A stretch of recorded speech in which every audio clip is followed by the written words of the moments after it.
Yikes, Grammy said. It's 8:45. Pearson's swim class is soon. We won't be on time. She grabbed the swim bags, coat, hat, and snack bar, rushed to the garage. Jack and Jill wasn't far. Pearson was ready, just like before. He ran down the hall and went out the door. He climbed in a seat. Grammy reached in to help. I can do it, he said, and he buckled his belt. Songs, Grammy asked as she turned down the road. Leaves, book, and water. They both knew the code. She drove round corners, fields and trees flashing by, went straight through the tunnel, and arrived at the Y. Then up 13 steps. Pearson opened the door. Grammy glanced at the clock. It was 9:44. We made it, she said. What a close call. They signed in at the desk and went down the hall.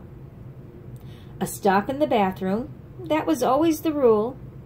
Then they slipped on their suits and went out to the pool. Ducks! Lots of ducks, Pearson said with delight. There were dozens and dozens of ducks. He was right. Bubble first, Grammy said, clipping one round his waist. Then they got in the pool, their hands interlaced. Help me quick, said Miss Cheryl. They're floating away. Please go and catch them.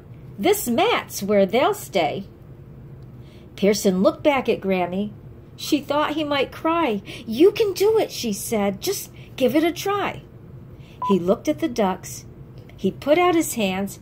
I can do this, he thought. I know that I can. He started to kick, caught 2 ducks, then 4, put them up on the mat, and went back for more. His classmates joined in, grabbing ducks everywhere. Had they captured them all? They looked here and there. 2 more, Pearson shouted. Come on, Grammy, they're mine. He took hold of the ducks. Grammy followed behind. He put the 2 ducks on the mat with the rest. That's that, said Miss Cheryl. Now the boat's next. Boat? Pearson asked. He'd been waiting for this. The boat was the best. It was not to be missed. Don't help me, he said, climbing out of the pool.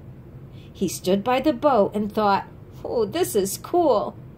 He stretched out his arms, proceeded to kneel, slid in on his tummy as slick as a seal. His classmates got in, settled down side by side. Then, with Miss Cheryl pulling, they went for a ride. She turned them in circles, she bounced them about, she splashed them with water, then had them get out. With their grown-ups to help, they floated just fine, head to head, feet to feet, holding hands in a line. Then they swam to the wall, climbed out the safe way. Time to jump, said Miss Cheryl. Pearson gulped in dismay. He looked to his right, he looked to his left. All his classmates were standing. He felt kind of stressed.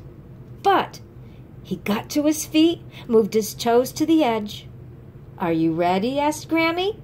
He nodded his head. I can do this, he thought. I know that I can. He jumped in before.